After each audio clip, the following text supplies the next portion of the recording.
Hey, YouTube, it's Goddess, and I'm doing a review recap of Belle Collective Season 3, Episode 1. It starts off with Latrice talking with Josh, and he's just talking about how he doesn't like Cliff and the way that he talks to her. And, Latrice, she understands, but, she's like, that's my husband and I love him, and then Josh is like, he controls everything you do. I don't understand that, how you can be in a relationship like that, like when he's controlling you. And it's like, Josh doesn't like Cliff, really. And he doesn't like the way he treats Latrice. But Latrice, she loves him. But my opinion is, you could love someone till the cows come home. Someone should not be talking to you in a negative manner, and the way that Cliff speaks to her is totally disrespectful, and he treats her like a child, like he's her dad. He doesn't treat her like he has respect for her. He respects her as a woman and as his wife. He treats her like she is his possession, his property, and anything he says goes, and she has to follow what he says when he says. And yeah, that type of relationship is not healthy, and Josh is right to tell her that. But anytime you're friends with someone, people shoot the messenger and get mad at you for telling them the truth. But the truth is the truth. Like, why are you in a relationship with a person that talks to you like that? That's ridiculous. So next scene is Letitia is basically meeting up with Glenn, and he's at like a jump place, or like a jump center where when he's playing with his son. So she's meeting up with him to do the exchange basically there. And she's talking about how she went back to Glenn, and she left her mom's house, and then that he made her look a fool, and he started responding back to women on social media. So she basically doesn't want to be with him at this point in this juncture. And she told him, like, they basically sat and they talked, and she just told him to his face, like, like, I went back to you, and, I kind of regret sleeping with you again, because you still continue on to do the same thing, and you want me to be with you, but you ain't treating me like a wife. You talking about I'm your wife, but you ain't acting like my husband, and you're not doing things that I respect for my husband. So at this point, like, I need some space, and I'm moving into my own place now.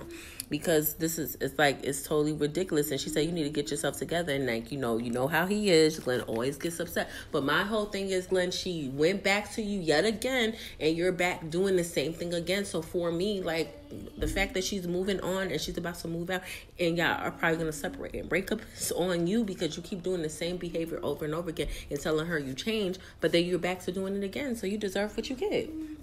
You get what you deserve. You reap what you sow. You do what you do. You make your bed. You gotta lie in it. It's like, what he keep doing, trying to make her feel bad about the fact that she don't want to be with him. I wouldn't want to be with you either, because he can't be trusted. He can't be trusted just to be on his social media and just be normal. He gotta be doing all this talking to other people. He has a whole wife to talk to. And like she told him, if you bored, read a book. Do something constructive. Pick up a skill set. Do something with your time. Entertaining and talking to other women is not something that should be part of something you do when you have a wife and you have a son, you have a family to deal with. That's not the way you handle it when you're bored. Oh, let me go talk to someone else real quick, because your wife is who you're supposed to be talking to if you're so bored. But she's busy with business, so I guess he feels a way because of her business. But at the same time, like, people got to understand, and a lot of men don't understand that when you first marry someone when you're young, that person's not going to stay like that forever. So the fact that you expect this woman to stay the same way since y'all were younger, and she's not supposed to progress or change or build or want something more than just sitting at home being up under you, or sitting at home being unhappy waiting for you to come home for when you work to come back, is ridiculous. Like, yeah, he deserves to be by himself, because he has a respect problem. Like, at this point, he deserves whatever he gets. He deserves everything he gets. He deserves everything he gets. Next scene is So Gucci. She's talking about that she's selling more houses and everything is doing good. Her daughter had the baby and moved out of their house. And also, Miss Star is actually pregnant. Her husband's daughter, and she starts actually helping her with her businesses as well. And she does training and helping people with working out and things of that nature. So Gucci or whatever is home and her husband prepared dinner. He said we need to spend time together. So Gucci's like, why are you making dinner? Like, she's like, because he really doesn't do that. She be busy at work and he really don't be making dinner like that. So her husband's moving. Basically, and she kept asking, why you moving me in? He said the reason why I'm moving you in because my mama needs to stay. And she said, without telling me though, and he's like, I had to make a decision. She's my mom. I can't tell her no, but you should at least speak to me, because she said, I get along with your mom, but dang, you just moved in, you didn't even say nothing to me, you just make the decision without me. So she said, it's nice you give dinner, but the thing that you think you get, you ain't getting tonight. Sorry, bye. And he's like, oh man, because you made a decision without her. So that's your fault, sir. You supposed to have a discussion with her first before you decide, Mama, you can move in here and have a discussion first. Because dang, y'all just moved out her daughter, and her daughter just moved to her own place and things of that nature. And now you moving your mom in. And that's going to be a lot of stuff on y'all, because her mom is going to be there. It's too much. Next scene, Tamara. She's talking about that she's blessed and booked and busy since Serene. And, she's now living with Damon. So the scene is she walks in, like she's sitting on the couch, and Damon walks in and he's looking all crazy at her. Because he said, when I come home, I want the place the way I found it. So, she had, clothes everywhere. And she had clothes on top of the couch and on the front of the couch. And they basically been living together for 2 months now. And she told him straight, like, I need to talk to you about this, us living together. She said, it's fun living together and everything. But, together for 2 months. And at this point, like, how y'all need a man cave? Well, I need my own cave and I need my own space. She basically doesn't want to live with him anymore. And then he's like, what's going on with us with the sex situation? She said she needs, it's fun and everything, but she feels like we're in a relationship. We don't have to sleep together every single day. And then she said, you want everything to be a certain way, but she said, I need the ring, And then he said, we moving towards it. She said that he would make a good father, but she don't know if he would make a good husband. So she doesn't really like their situation, Tamara, and I don't think that they're gonna move past this. Like, I think when she moves out that they're probably gonna break up, because at this point it's like last season Damon made it seem like he was gearing up to get married to her and that they're gonna move in after that and then we're gonna have a child together. But now it just seems like he just wants to shack up, but he don't want to get married. So for me, what was the point of you doing all this chasing after her all this time just for you not to make that move? And then you went to her parents acting as if you were going to do the right thing, and you didn't do the right thing. So what's your point? So my whole thing is, Damon, good night. Have a good day. She's not interested in fucking with you no more. Sorry, Toby. Not interested. And I wouldn't either. Because at this point, she's getting up in age, and you made it seem like when you spoke to her parents last year, you were going to move her in. Why are you not moving her in now? Like, I move her in, but like married her. That's what he was supposed to do. So if you're you moved her in already, right? She lives with you. Why you haven't married her? It don't take but 2 seconds to go to the justice of the peace and marry somebody. Or if y'all want to have a wedding, it don't take that long to prepare for that. So why haven't he done it? That's my whole thing. So for me, I feel like you don't see her as a wife or something, because why hasn't he married her yet? Because he was talking big stuff last season. Now, all of a sudden, this season, nothing. I cannot with him. So next scene's Lakeisha. She's talking about, I'm the queen of Memphis. She's back on the Fair Street project. She said that with their project, they're talking about building up 10 to 12 new restaurants. It's a by the block and complete it. She said she'd be the first one to do it, and she has a group that's going to help her do it as well. And then she said her husband's in New York, so she's in Mississippi on her own because he's a sports analyst, so he has to stay there Monday through Friday to record and things like that. So everything is going well. And Akeisha was talking about how she didn't think that her and So Gucci would be friends, but they were, and how So Gucci showed up and they're hanging out. And she's talking about Tamra about at the intervention how she saw a different side of Timber that she ain't never seen. The way she was clapping her hand and hitting her hand on the desk, she ain't never seen that from her before. And she was telling So Gucci like she found out that she was sitting here telling lies on her, talking about that she said that the girls were ugly and saying certain things that she ain't never even said. Like, she's a liar, and she said she lied on me, and I don't know about that. And then So Gucci's like, why don't you reconcile? She said, I don't know about that because she kind of a liar. So I don't know if I trust even doing such things like that.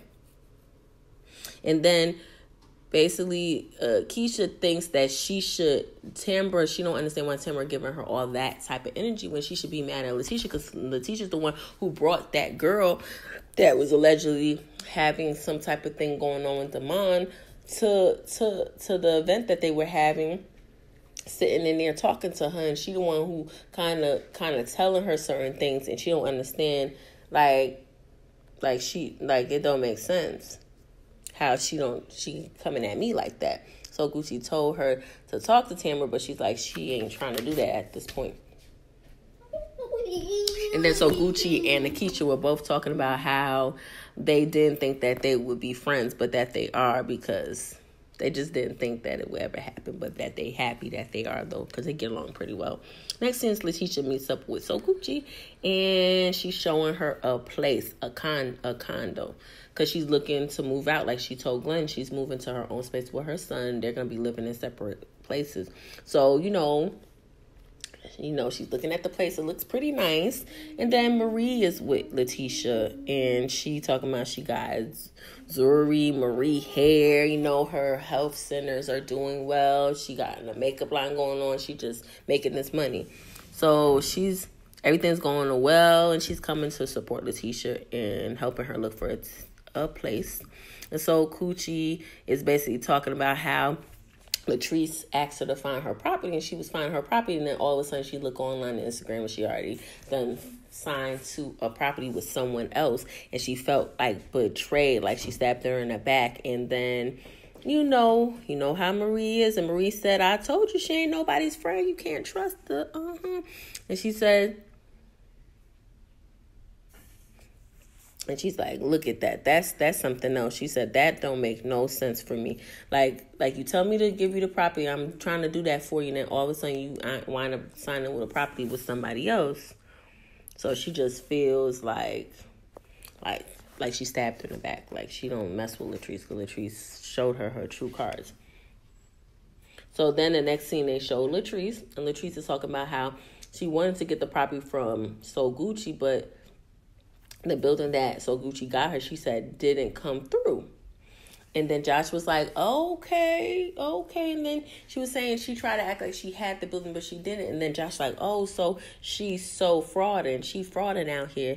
And then next minute she talked about she wasn't moving fast enough. So I'm like, Latrice, is it that she didn't get the property in time, or she told you a property was available and it wasn't available, or was it that she wasn't moving fast enough? Because you're saying three different things with the back to back to each other. So I'm getting kind of confused. I'm not getting it. And then she was telling Josh that it's going to take them a whole year to get to the new place that they're getting to, because they have to do renovations and things of that nature, because the property is old and the things that they have to set up. So Josh is saying, like, hey, am I going to get my own office, or I'm going to be downstairs? She said, you going to be downstairs. And he said it does. It's like I don't even get help and stuff like that. And even when I call you and I need help, you don't even answer. And she said, I be busy and stuff like that. And said, nah, because you be up under your husband. And he doesn't, and basically he said he don't like her husband, basically Cliff, basically, and he's old news and he's not all that. Josh feels that she shouldn't be married to him. She's not happy, and he's living with them, so they don't want him. They basically want him to hurry up and get out, because they don't want him there, because they don't want their business to be out there, like how he's treating her. And this is the reason why Josh doesn't like him, because he's living with them basically, and he's seeing how he treats his friend, and he does not like it. And it's ridiculous. And I agree. I'm sorry, if I live with you and I'm seeing this man constantly curse you out, talk down to you, which Cliff been talking down to this girl since first season, okay? He's constantly making her feel like her feelings are less than, and he's constantly being controlling. In this episode, he showed you the true side of his being a narcissist for real, and being very psycho and something is wrong with him, like following her and stuff. Because how the hell did he even know where she was? Because she didn't tell him where she was. So how did he even find out? So next scene, Latrice is with her friend Mandy, at a bar to get a few drinks, and next minute, controlling husband pops up. So he pops up and he's telling her, take your mic up. He said, I'm unmicing. Let's go. No, you ain't gonna come places and not let me know. You lied to me. And I'm just like, she is a grown-ass woman. You are not her dad. You are her husband. So you're either gonna act like her husband. She needs to kind of get some backbone, because she does all this running her mouth telling Letitia, oh, leave your husband. But she's sitting there letting her husband basically verbally abuse her and try to tell her what to do and things to that nature. I'm like, nah, ma'am, you need to get some backbone about yourself, and you need to put in your place. Because he's sitting there, he unmics, and then he's basically controlling her, treating her like she's his daughter, and then like basically doing too much, taking her outside, screaming and yelling, talking about, oh, you talking about me to your friends, oh, Josh, I'm gonna handle him, getting all irate and crazy. Now you need to come home, and making her come out from hanging out with her friend and having a drink, embarrassing her. She has a business and people know her, because Mississippi is very small. It's not big, it's a big community at all, so people know her, and she's like trying to calm him down, and he's doing all this, and I'm like, ooh, girl, you doing better than me, because where do we go from here? Because I'd be divorcing him. He does too much. I don't even know why in the episode she considering having a baby with this psycho. He is crazy. It's crazy. I think that she's like she has a fear because of last season when she was talking about her family or her dad and growing up and losing like family members and people dying around her, that now she's willing to accept that because she's a family with him. Like, baby girl, you need to divorce him. He is crazy. I'm so sorry. Doing all of that because she went out to drinks with a friend, which she's grown, she can do that. It's just like, it's crazy to me, because if she did the same thing to him and was questioning him, he wouldn't like it, but he thinks it's okay to do it to her.